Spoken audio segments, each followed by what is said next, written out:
This is an Audi S4 that was bought for $1,500. It had transmission issues that were so bad that the DSG transmission would barely go in forward or reverse. With the purpose of this car being for a drag series with a $5,000 budget, we did the thing that we almost always recommend you never do, which is try to fix a DSG transmission on a budget. In this video, we're going to show you all the information you need to know around DSG S4 concerns. We're also going to show you removing the transmission to replace the clutches and removing the mechatronics unit to replace the circuit board inside the transmission. You're probably wondering if there's a specific year range of S4 you should watch out for, and the good news is there is. The B8 S4 is the one to look out for. That's from 2010 to 2012 and is going to be likely the result of every horror story around DSG S4s you probably read online. The B8.5 S4, which looks like mine, is going to be the one you're looking for. That's because this car has a DSG transmission that's been updated. And just for context, this car has 166,000 miles on it and has no DSG issues whatsoever. The B8 and B8.5 transmission are both 7-speed DSGs. They share a ton of parts between the two. A few of them, being the most problematic ones, were the updated components within those transmissions. So the clutch that we replaced in this one actually came from a B8.5 transmission that was used. Now, all the fair weather fans, or people who are not particularly interested in getting into the weeds, might want to skip to a different part of the video because we're about to get real deep. There are a few TSBs out there related to the 7-speed DSG transmission. TSB is short for Technical Service Bulletin. This is a communication that would describe a problem and a solution related to a known issue. These documents are actually required to be published online on the NHTSA's website, and that is not the New Hampshire TSA agents. Now, before we go into details on these TSBs, it's important to understand that a TSB is only a recommendation of a repair based on a known issue. Number one, oftentimes is when these vehicles were newer and not had high mileage. So this is not a diagnosis of your car, it is a recommendation of repair based on a specific fault codes that you would have and then the remedy for those things. This does not mean that this is guaranteed to fix your car. It is only a recommendation based on those faults. Let's start off with our first TSB, which points to the gear range selector sensor. This TSB, number SB100638666-7690, is only for 2010 to 2012 S4s and includes some S5 convertible models. If you were to have an issue related to this, you would be driving down the road and you would get this fault on your dash. You then rush to your scan tool, which is probably an OBDeleven, which is a VW and Audi specific scan tool, hopefully purchased from shopdapp.com, that allows you to connect your Android or iOS device with your car. You scan your car, resulting in one or more of the following fault codes in your transmission. P179E, drive range sensor electrical malfunction. P179F, sensor for transmission range malfunction. You guys didn't think I was gonna read all these, do you? Now, this particular issue for the gear range sensor is a pretty significant job. It requires removing the transmission from the vehicle, then opening the transmission case up, taking it apart, and replacing the sensor which is inside the trans case. We'll actually have a kit and the TSB linked in the description where you can check out more details on this particular job for your car.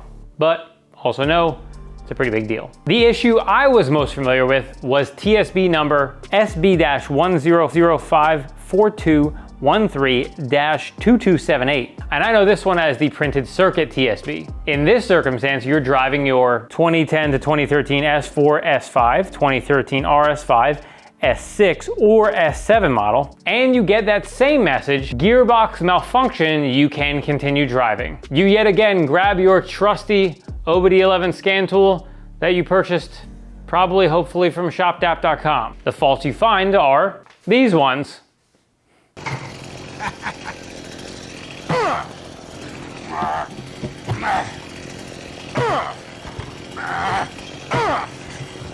That's a lot of damage. Now for this one, you're gonna be replacing a circuit that's inside the transmission. It's an updated part or a kit for a common issue with this particular transmission. This requires removing the mechatronics unit, which comes down from the transmission. The transmission can stay inside the car, and I'm gonna have my friend Charles show you him installing this right now. So here's the plan. I'm gonna pull the mech unit out, evaluate it, look at the solenoids and see if there's any discoloration or any problems. Then what I'm gonna do is I'm gonna put that printed circuit on the mechatronics unit, reinstall it, fill it with fresh fluid, do the clutch adaptation, and see what happens. We can slowly lower our pan down and reveal our mech unit. Yay. Next, it's time to get this big old mechatronics unit out of the way. Now, don't just go taking bolts out. As you can see, this bolt head and this bolt head look a little bit different. This one here is a little flatter. This one here is a little longer or fatter, I guess. This is one that we remove. This is one that we don't. Make sure you're paying attention to the repair manual. Don't start taking these out. You'll end up disassembling the mechatronics unit rather than just removing it. Gotta kind of nurse it down. There we go. There we go. Oh, it's juicing. Oh, there we go. Oh yeah, nice and gentle. Man, that's a big boy. Oh yeah. Okay, here is our mech unit. You can see this is our 2 printed circuit boards that we're gonna have to deal with. And if you look right here on this solenoid, you can actually see some of that discoloration compared to like here and here. So clearly a car that has some kind of issues, and I'm hoping that that discoloration there isn't what is causing our problem, and it's just the circuitry inside of these little printed guys. So we could also ohm these out from the connector through the wiring harness if you wanted to see which one was bad, if any of them. That might be a good test to confirm that you had a problem. We can just go ahead and wiggle this guy off, or just snap it right off like that. You'll notice that all these little green fittings here, we have new ones of those that we'll be installing. Now, for the sake of doing it, I'm gonna ohm out all these solenoids and make sure that we don't have 1 or 2 that have like a severe discrepancy compared to the other ones. This may or may not show me anything except if I have a solenoid that's electrically really, really bad. All right, so after ohming them all out, you know, this one was roughly 4.9 ohms. Actually, all of them were. If this one was like 700 ohms, we would know we had a problem. I don't know. I don't know if that is enough sadness. It's one of those things where you really don't know for sure until you get it back in the car. So, all right, let's get our wiring harness on and we'll move on to the next step. Go ahead and set it like roughly into place of where it's gonna go. Then we're gonna drop our new screws that came in our kit in, and then we're gonna use these as a guide to install our printed circuit board. And then you're gonna torque these down to 3 Newton meters. I doubt that you have a torque wrench that goes that low. I don't even think I have a torque wrench that goes that low. Just make sure they're snug. Or break out the 3 Newton meter torque wrench and torque them properly. Then what we'll do is we'll kind of do the same thing for the front one. We'll get it started with the new bolts, and then we'll go ahead and tighten it down. Tighten it down to 3 Newton meters. I guess that goes to show you that everything really does have a torque spec, even if it's a weird torque spec. Say torque spec again, Chuck. Now before we put that mech unit in, we have to deal with our shift forks. As you can see, this bottom one had a whole bunch of yuck on it. This is not an Among Us character. This is just some metal yuck. So we need to clean that off. And then what we're gonna do is we're going to make sure that our shift forks are set properly. So each one of these has 3 positions. There's an engaged, an idle or neutral position, and an engaged. So we have engaged in, we have neutral, and then we have engaged out. What the repair manual says to do is to move each one in each position. So we go in. That is challenging to do by hand, but there we go. In, neutral, and then out. But these do need to be all in their neutral or middle position before our mech unit goes back in.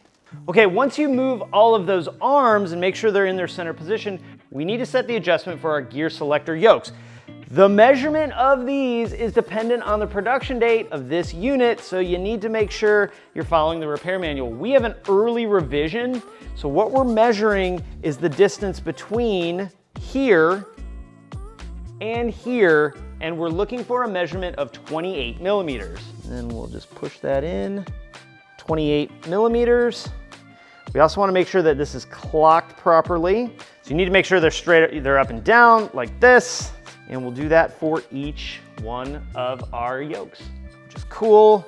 And yeah, now it is time to put our mech unit back in, and oh boy, hope that this actually fixes the car. We're just gonna not talk about any of the rest of it. Now, once you're done with that, you're going to pump your DSG fluid back into your transmission. This is going to be the proper level setting procedure that you're gonna follow, which you can find in our DIY video that we have around the 7-speed transmission. We're not gonna show you it now, but we will link to it, where you can watch that video in its entirety. It is a full DIY. It's fully DIY'd.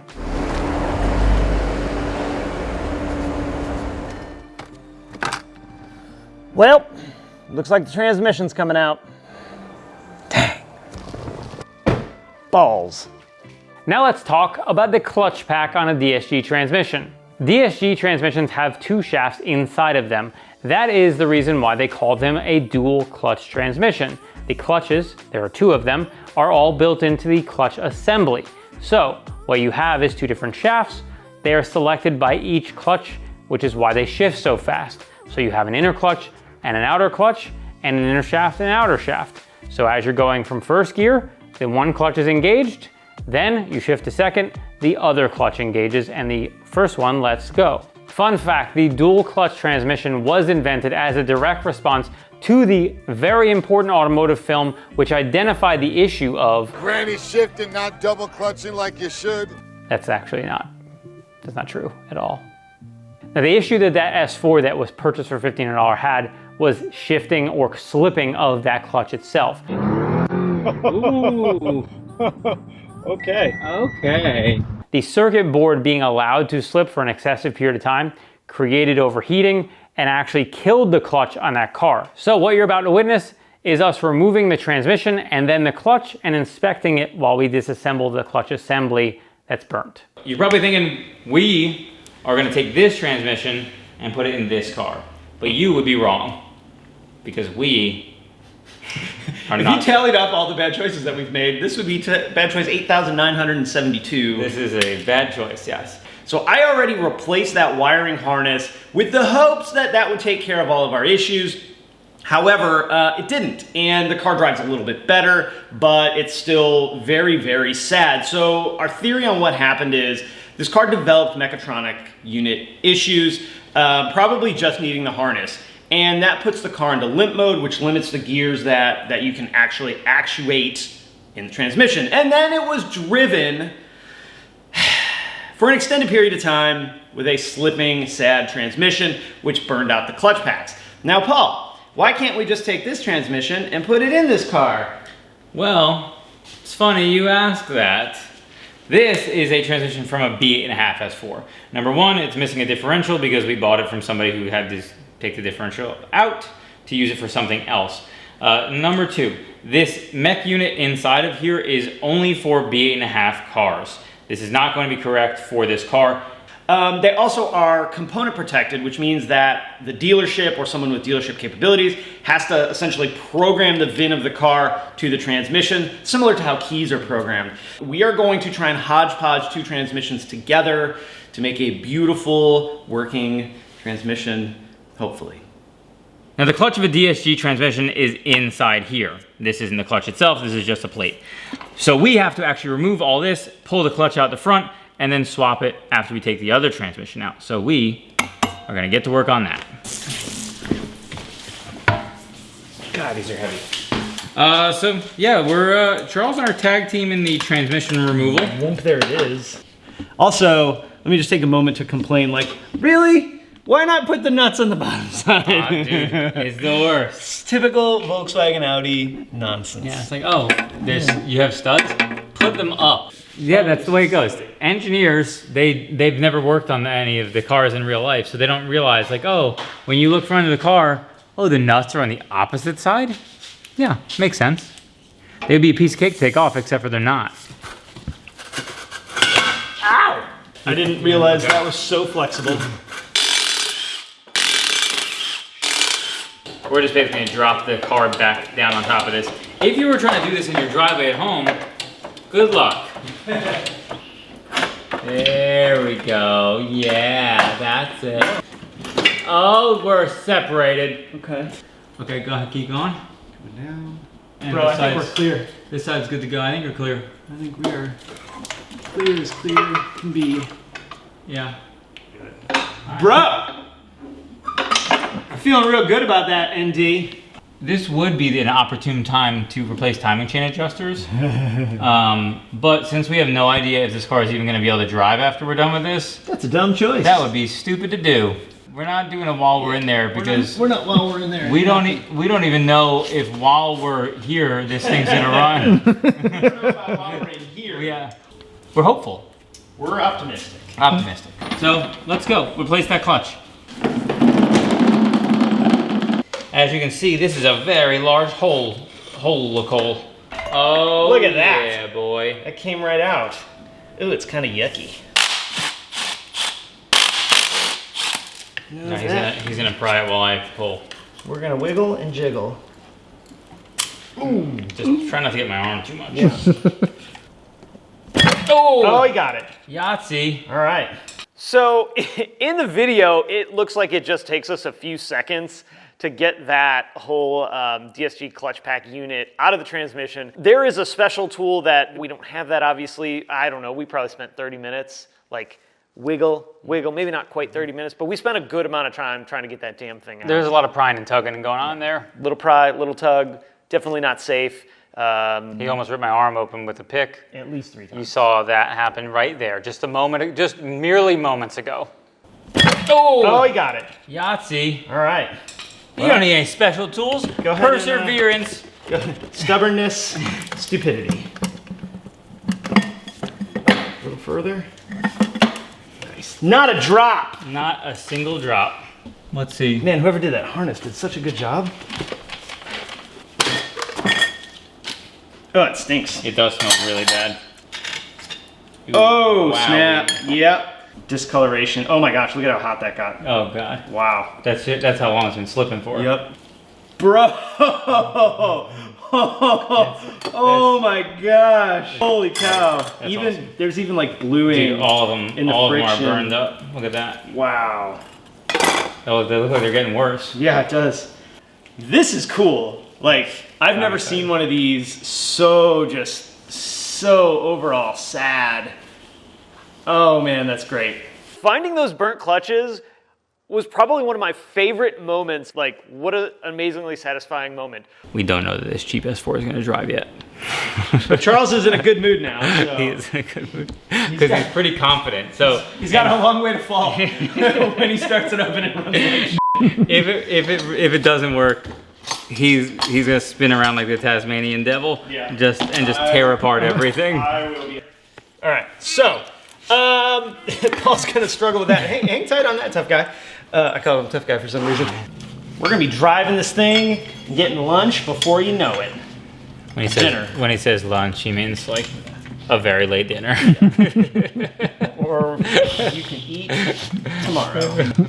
We're going to be getting breakfast before you know it. After swapping the clutch pack over from our used transmission, we installed the trans back in the car to get this thing tested. Keep doing it, Paul. Don't stop, Paul. Paul, don't stop it. Just keep going, buddy. We're almost there. All right, that's good. Yes. We have the first top bolt in, threaded in, which means the struggle is mostly over. That's a lie. For now. That's a lie. This current struggle is mostly over. 220,000 mile car, bro. This is the way it happens. It does be like that. Charles is hooking up the battery. We're about to start this pile of amazingness. Pile of fine German engineering. Yeah. We're gonna find out if we actually fix this car.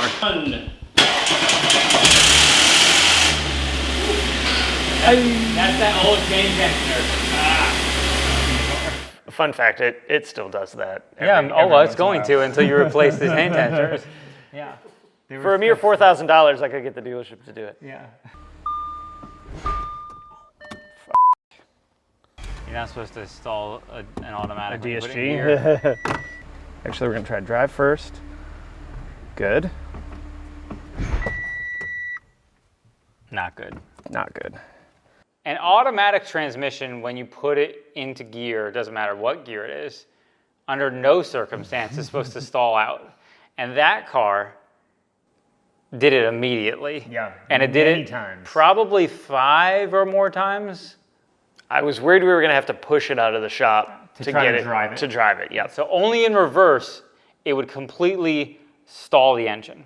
So our assumption at that point, he was messing with a bunch of adaptation stuff. Did we ever definitively know why it stopped doing it? It kind of got better. It may have been one of the adjusters that actually changes the gears was stuck. So there's 4 lined up with the mech unit out. The top one, and when you're doing this wiring harness, you're supposed to slide the shaft in, pull it all the way out, and then center it, and that's like reset. I couldn't get the top one to go in at all. I got it pulled out, it was a pain, couldn't get it back in, to go in. So that may have been the one for reverse. I don't really remember. We couldn't initially get all the adaptations to run, and so it could have been a combination of like, that side's a little unhappy, and we don't have the adaptation ran properly. If one was an issue, it maybe would have like slammed into reverse or jerked going up the hill or whatever. But with both of them, car cut off. Eventually, I think we just got it happy enough. We jerked with it eventually, and we didn't have to push it out. It actually did reverse out of here, and then we drove it. Yeah. I mean, that's pretty quick. Oh my goodness. It's aggressive. That's pretty quick. With the Doesn't even have pulleys yet, and it's pretty fast. It's probably going to be fine for this race, but if you did it long term, it would smoke that clutch too. Like that is fast. yeah. So my advice is Send it. send it, and let's not drive the car very much until Until between it's done being sent. Yes, yeah. Let's keep the driving to a minimum until we've won our race. There's really only one component that you would have left that you might consider replacing if you had a DSG issue, and that is the mech unit. The mechatronics unit is going to be a complete assembly. This has the solenoids for shifting as well as the control module all built into it. Many people are going to question if that is a serviceable component. The mechatronics unit itself is replaceable. It is also fairly expensive. There are people online who claim to be able to rebuild them. I have very little experience with getting a refurbished mech unit done. Usually in that case, what you would do is remove your mech unit from your car, box it up, send it off to them. They make whatever repairs they believe to be necessary. Then they send it back to you. You reinstall it in the car, and then you go on your way. Keep in mind, this process is something that I have some experience with from different components, not mech units. They oftentimes have issues with it may not fix the car right away. And a lot of those places guarantee that they will perform the work and fix it again if it's not able to be fixed the first time, but that does require multiple times in and out of the car. So if you're not DIYing it, it's oftentimes cost prohibitive to do that type of repair. The mech unit is something that across all VW and Audi cars is a common problem that if you have a DSG shifting issue, it's the mech unit that likely will fix it. Again, not relative to the other TSBs we just talked about, but more overarching across all cars in the VW and Audi world, not specific to just the 7-speed transmission. But one of the biggest issues around mech units on the 7-speed DSGs is that they are VIN locked. This means that a dealership or a company like our shop that has Otis needs to have the proper stuff to be able to code that to your car. That is limited to a very select number of shops that are independent and dealerships themselves, which means if you did it yourself, you'd have to have your car towed to them for them to program your DSG mech unit. You're probably wondering, since mech units are so expensive, if you can put a used one in your car. And the answer is I don't know, because I've never tried. But I did reach out to a guy, Tyler, at Pacific German, which is a shop over on the West Coast. He said he had some success putting B8 used ones in other B8 cars, and because they have Otis, was able to get them to code. He said he had to do a lot of finagling to get it to take, but that was successful. In terms of putting an updated mech unit from a B8.5 car into a B8 to try to make it better, I don't know. That's something that someone would have to try, install, see if it works, try to get it to code with Otis and get it to function. But keep in mind, there is a possibility that that mech unit wouldn't work at all and you would be stuck with a expensive used mech unit on your hands and a car that doesn't function. Regardless of which route you take in regards to addressing DSG issues you might have on a 7-speed Audi transmission, I would suggest, one, get it diagnosed by a professional shop who specializes in Volkswagen and Audi. They will be the best option for you to help you diagnose it properly. Two, they might actually recommend replacing the whole transmission, and if that is the case, that's probably going to be the best route to take oftentimes in this situation. As you saw with what we did, we spent a lot of time, a lot of labor, and a lot of energy replacing a lot of parts, and in the end, the result on the car that we had, which had a new harness on it, a mech unit that was taken in and out, so it had all fresh fluid and stuff, and a new DSG clutches, it drove and it shifted, but it didn't do it well. So keep that in mind. Now that car had 210,000 miles on it, so it had a long, hard life, but it still shifted like crap when it was done. So, should you fix your transmission components or replace the entire transmission? That's going to be something that I would say most importantly is going to be recommended by the experts in your area. What I mean is VW and Audi specific specialists. They know these transmissions, they know what's going on. They're going to be giving you educated advice based on a lot of experience with those cars. Talk to them. Every situation is a little more nuanced and not as black and white as you'd hope to be, and they're going to be able to give you advice. They aren't going to be able to guarantee you that the parts will fix it, but they can give you direction as to what they would suggest in that circumstance.